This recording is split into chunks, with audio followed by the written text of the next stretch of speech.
The changing nature of love. Have you ever wondered why love changes? Why someone who once looked at you with warmth can suddenly turn away with cold indifference?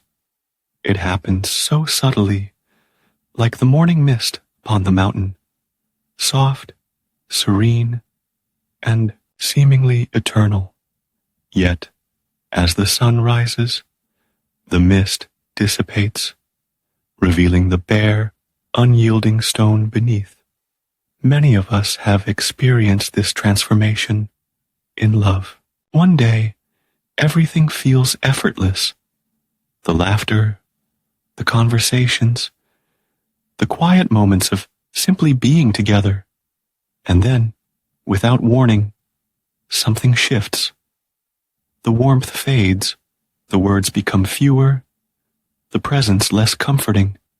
You begin to notice small things, the way they no longer hold your hand as tightly, the way their eyes don't linger on you like before. The connection that once felt unbreakable now feels fragile, like a thread stretched too thin.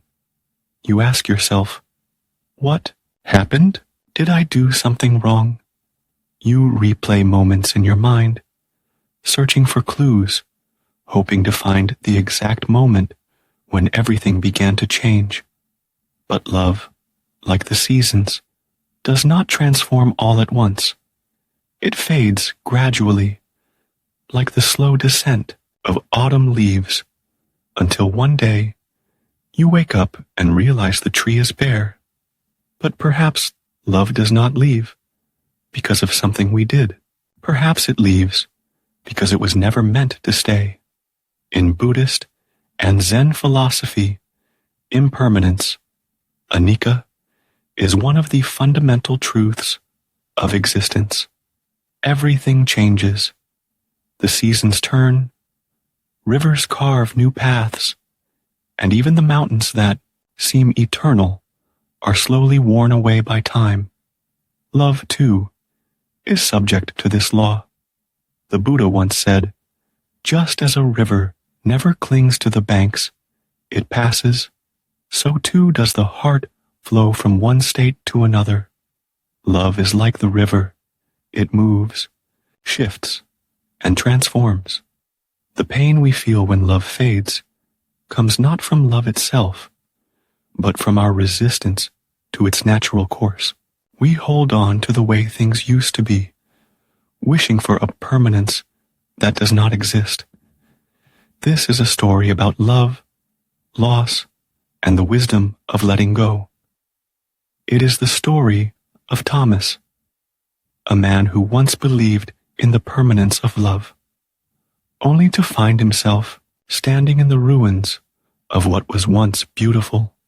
In his search for answers, he seeks guidance from a wise Zen master who teaches him two profound truths, two silent signs that mark the departure of love.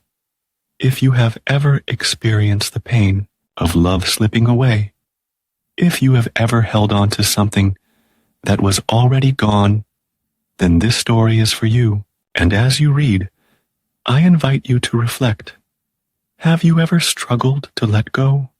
How did you find peace? Share your thoughts in the comments below. Your wisdom may help someone in need. And if you enjoy content about Zen wisdom, mindfulness, and life's lessons, don't forget to subscribe and hit the notification bell so you never miss an update. Now, take a deep breath, quiet your mind, and step into the journey of Thomas, a tale of love, impermanence, and the quiet strength of acceptance. Thomas and the changing nature of love. Thomas had always believed in love, not just the fleeting passion of youth, but the kind of love that endures, the love that grows old with you, the love that remains steady like the great oak standing through the seasons. And for many years, he thought he had found that kind of love with Eleanor. Eleanor was not just his wife, She was his best friend, his confidant, the person who made ordinary moments feel extraordinary. He still remembered the early days, the late-night conversations that stretched until dawn, the laughter that came so easily, the way she would reach for his hand in the middle of a crowded room, as if to say, "I see you. I choose you." For years, their love felt unshakable. They had built a life together, shared dreams, weathered storms, and found joy in the simplest of things.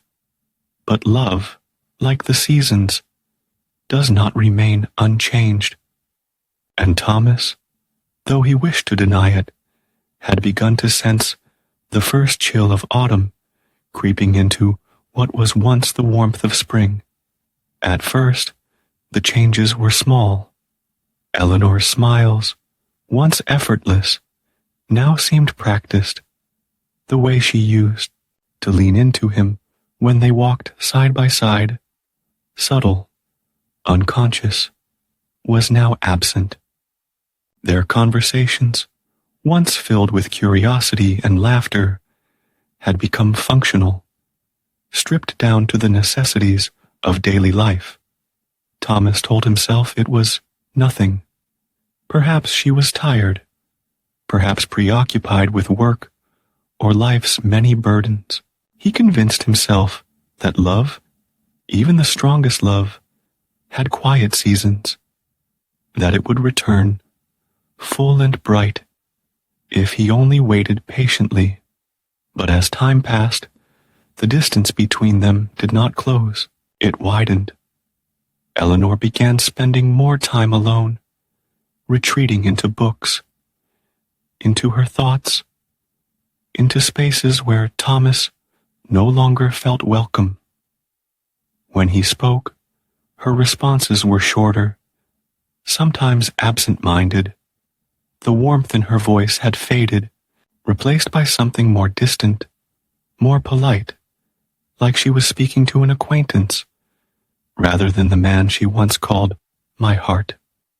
One evening, as they sat at the dinner table, the weight of the silence between them felt unbearable. Thomas looked at Eleanor, really looked at her, and saw a stranger sitting across from him. The woman who once knew him better than anyone now seemed as distant as a passerby on the street. He wanted to ask, "What changed? When did we become this?" But the words caught in his throat, because deep down, he already knew the answer. Love had begun its quiet retreat, and the most painful part, Eleanor was still there, her body, her voice, her presence, but something essential had left.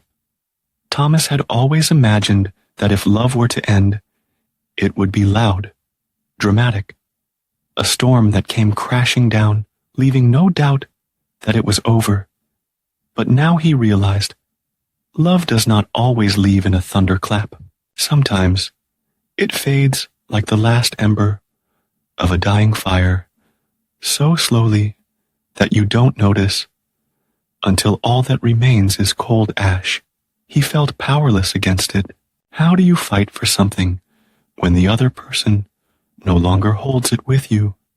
How do you hold on to love when the hands that once held yours have already begun to let go? Thomas didn't know the answers, but he knew he couldn't pretend anymore. So, in search of understanding, in search of peace, he did something he had never done before. He packed a small bag, left his home behind, and set off toward the mountains, where an old Zen master was said to hold the wisdom of letting go. Because Thomas knew, if he could not stop love from changing, he had to learn how to accept it, seeking the wisdom of Zen. The morning air was crisp as Thomas walked along the winding mountain path, each step crunching against the gravel beneath his feet.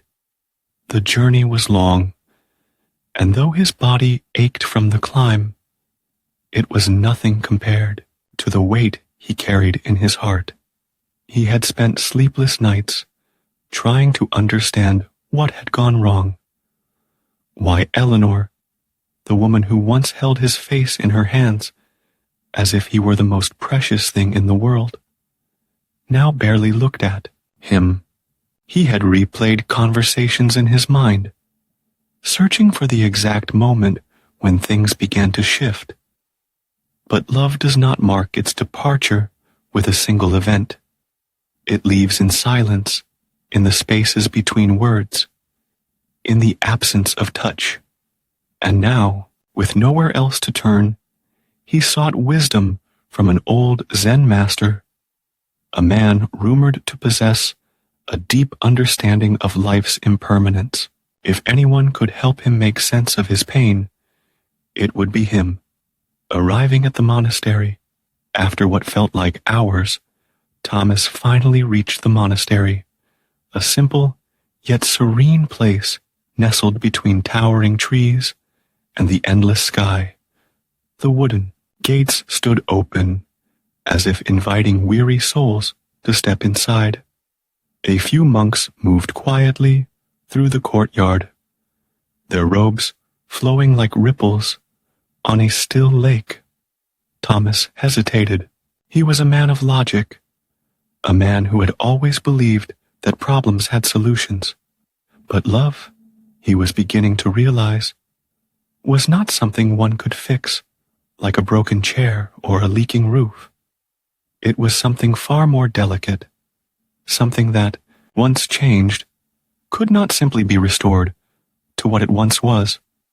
Taking a deep breath, he approached an elderly monk who sat beneath a cherry blossom tree, his eyes half closed, as if he were listening to the wind itself. His presence was like the still surface of a pond, calm, reflective, and full of unseen depths. Thomas bowed respectfully. "Master," he began, his voice heavy with unspoken sorrow, "I have come seeking understanding." The old monk opened his eyes, studying Thomas with quiet curiosity. "What troubles your heart, traveler?" Thomas swallowed the lump in his throat. "Love is slipping from my grasp," he confessed. "The one who once walked beside me now walks ahead, indifferent to whether I follow or not. She does not speak as she once did. She does not reach for me as she once did. And I—" He paused, exhaling sharply. "I do not know what I have done wrong." The monk nodded slowly, as if he had heard these words many times before. He closed his eyes for a brief moment, then gestured for Thomas to sit beside him. "When love fades," the monk said, "it does not vanish like smoke in the wind. It withdraws like the tide, revealing the shore that was always there. There are two things that people do when they lose their love for you. If you watch closely, you will see." Thomas leaned forward, eager for answers. "What are they?" The monk smiled, his expression neither sorrowful nor amused, just deeply knowing. "Come," he said, rising to his feet. "Let me show you." With that, he led Thomas deeper into the monastery's garden, where the first lesson would begin.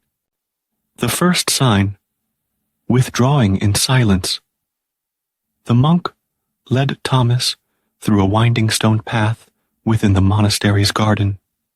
The air was fresh with the scent of pine and damp earth, and the only sounds were the rustling leaves and the occasional chirping of birds. They arrived at a tall, ancient tree whose branches stretched wide, offering shade to the ground beneath it. A small bird rested on one of the branches, chirping softly, unaware of the two men standing below. "Do you see this bird?" the monk asked. Thomas nodded. The monk raised his hand, waving it gently in the air. The movement was slight, barely more than a whisper of motion, but the bird sensed it. Its chirping stopped, its small body tensed, and after a moment of hesitation, it spread its wings and flew away. The monk lowered his hand and turned to Thomas. "Love is like this bird," he said. "When it is comfortable, it lingers, singing, making a home in your presence. But when love begins to fade, it withdraws, not all at once, but little by little, like autumn leaves falling one at a time before the tree stands bare." Thomas looked up at the empty branch where the bird had just been. A part of him had already known this truth, but hearing it aloud, spoken so simply, made it feel heavier. "Are you saying that Eleanor was already leaving, before I even noticed?" he asked. The monk gave a gentle nod. "Love does not vanish in a single moment. It fades like the light of dusk, so slowly that we do not realize the night has arrived until we find ourselves sitting in darkness. The subtle signs of withdrawal." The monk walked over to a stone bench beneath the tree and gestured for Thomas to sit. When they were both settled, he continued, "When someone loses their love for you, they do not always speak it. Instead, they withhold their presence." Thomas thought back to the past few months with Eleanor. He had noticed the small changes, but had pushed them aside, convincing himself they were temporary. Now, looking back, the pattern was clear. She had begun to sit farther away from him, even in familiar spaces. The way she used to rest her head on his shoulder while reading a book had stopped. The small gestures, reaching for his hand, brushing his hair from his forehead, the lingering touch on his arm, had faded into absence.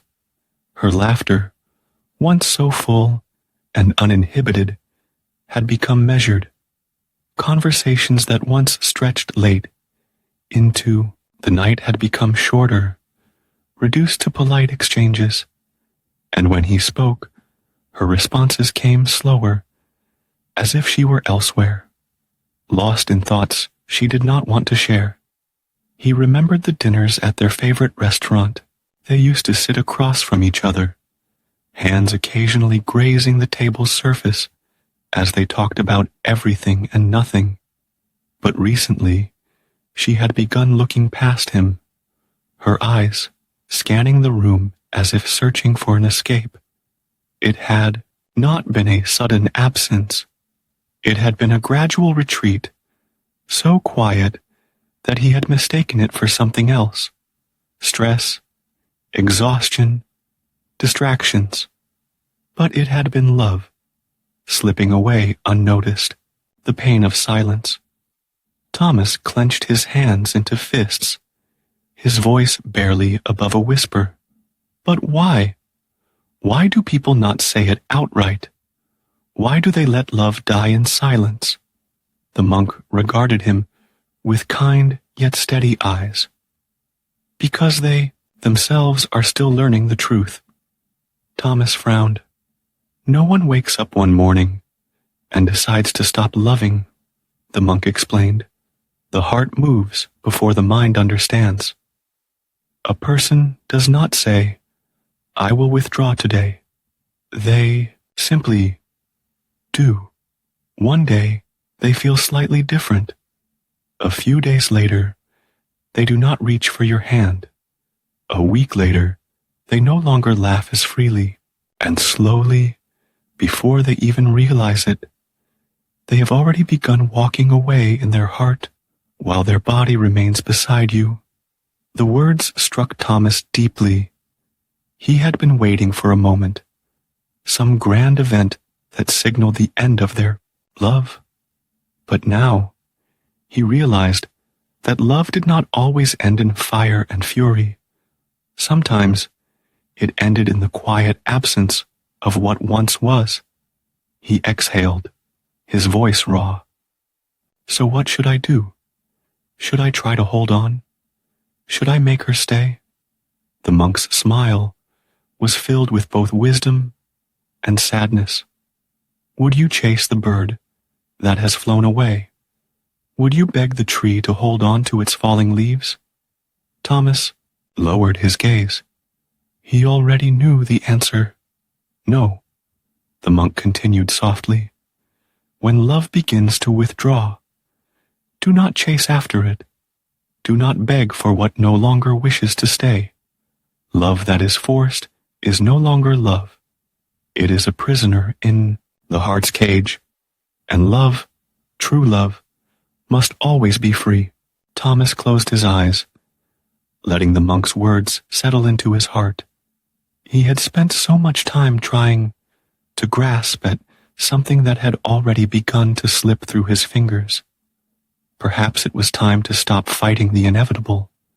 Perhaps it was time to learn how to let go.